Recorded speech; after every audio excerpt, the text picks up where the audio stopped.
हरे कृष्णा। परम भगवान श्री हरि ने अत्यंत ही कृपा और दया पूर्वक जीवात्माओं के उद्धार के लिए वैदिक शास्त्रों और ग्रंथों को प्रदान किया है। हमारे वैदिक सनातन ऋषि मुनि की परंपरा के द्वारा इस ज्ञान को संजो कर रखते हुए वह हमें आध्यात्मिक मार्ग और इस भौतिक संसार से पार होने का मार्गदर्शन प्रदान करते हैं। जो भी मनुष्य इस धर्म के नियमों का पालन करते हुए अपने आश्रम की मर्यादा में रहते हुए 4 प्रकार के पुरुषार्थ का सेवन और पालन करता है, उसे परम आध्यात्मिक गति प्रदान होती है और यह विशेषकर मनुष्य जीवन का लक्ष्य है। इसी विचार के साथ इस समय हमें मिला है माघ मास के सुंदर प्रातःकालीन वेला में, क्योंकि अत्यंत ही सुवर्ण समय है हमारी आध्यात्मिक शक्ति को, ऊर्जा को जागृत करने का, उसे सशक्त बनाने का। और इसीलिए इस पावन समय में हम सुना रहे हैं माघ मास की पौराणिक कथाओं को।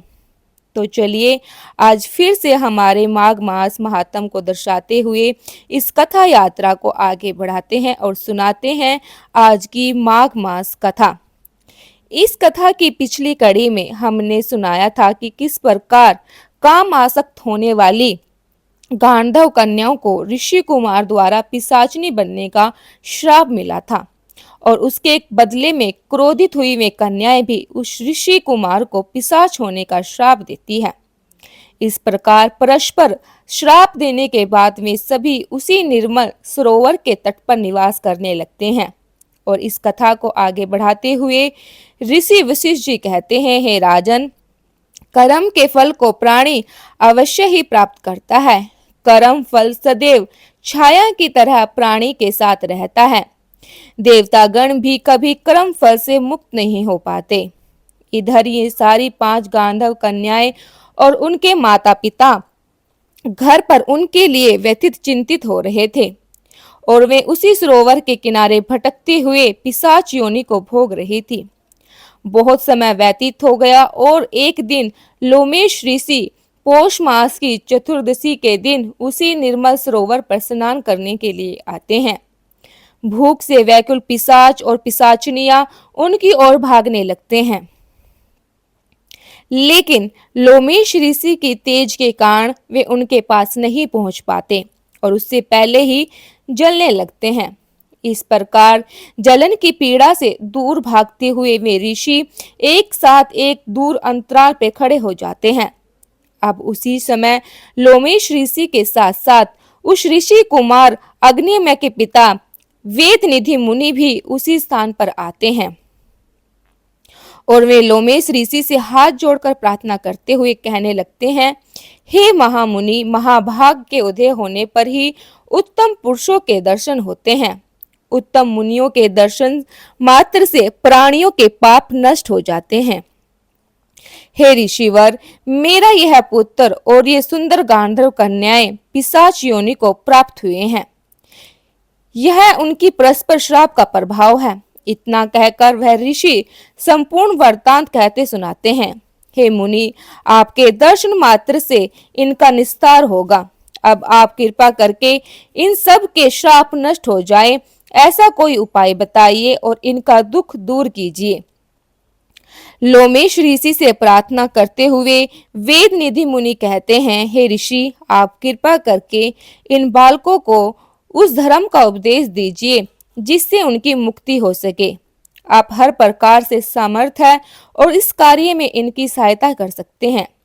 लोमेश ऋषि ने कहा, हे ऋषिवर, इन बालकों की मुक्ति का साधन केवल माघ स्नान ही है।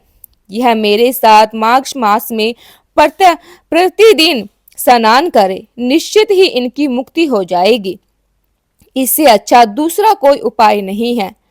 पाप, फल, श्राप और तीर्थ पर किए गए पापों को नष्ट करने की शक्ति माघ स्नान में ही है। तीर्थों पर किया गया माघ स्नान 7 जन्मों तक के पापों को नष्ट करता है। मुनिजनों का कहना है कि वे सभी पाप जिनका कोई प्रायश्चित नहीं दिखाया देता, वह माघ स्नान के द्वारा नष्ट हो सकता है। माघ मास को ज्ञानी जन पवित्रमय मास मानते हैं और इस मास में स्नान करने से निश्चित ही मोक्ष प्राप्त होता है। हिमालय के पर्वत शिखर वाले तीर्थ स्थानों पर माघ मास के स्नान का फल अद्वितीय होता है। अच्छे में माघ स्नान सुर्वक दिलाता है। बद्री वन में स्नान करने से मोक्ष मिलता है। नर्मदा नदी के जल में माघ स्नान करने से पाप और दुखों का नाश होता है और शिवलोक प्राप्त होता है।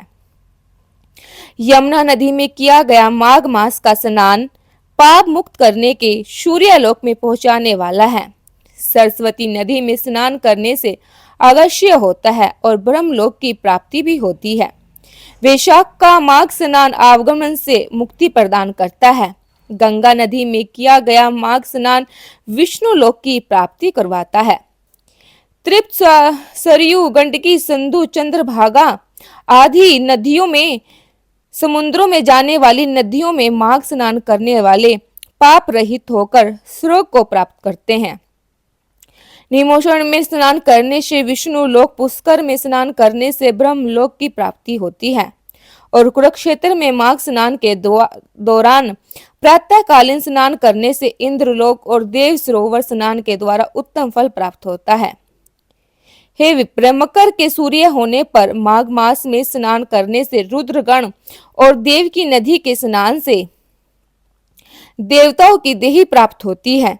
गोमती नदी में स्नान करने से मोक्ष और हेमकूट, महाकाल, ओमकारेश्वर, नीलकंठ, आबुद आदि में स्नान करने से रुद्रलोक प्राप्त होता है।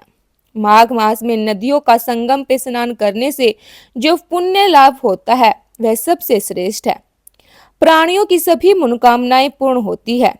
प्रयागराज में किया गया माघ स्नान तो सबसे ही उत्तम, सबसे बड़ा सौभाग्य को प्रदान करने वाला होता है।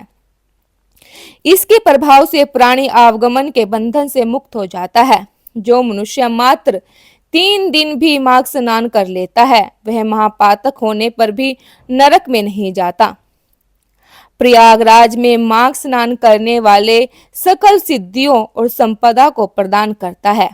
उसके द्वारा राजसूय यज्ञ से भी अधिक फल प्राप्त होता है। और इसी विषय में एक पौराणिक कथा आती है और वह कथा क्या थी वह हम आपको सुनाएंगे इसी माघ मास कथा श्रृंखला की अगली कड़ी में। तो तब तक आप हमारे चैनल को सब्सक्राइब कर लीजिएगा और नोटिफिकेशन बेल को जरूर से ऑन कर लीजिएगा ताकि जैसे ही हम वीडियो डालें आप तक नोटिफिकेशन पहुंच जाए। आपको हमारी वीडियोस कैसी लग रही है हमें कमेंट बॉक्स में जरूर से बताइएगा और अपनी राय जरूर दीजिएगा। वीडियो को पूरा देखने के लिए आप सभी दर्शकों का बहुत बहुत धन्यवाद। मिलते हैं अगली कड़ी में। जब तक के लिए जय श्री कृष्णा, जय श्री राधे।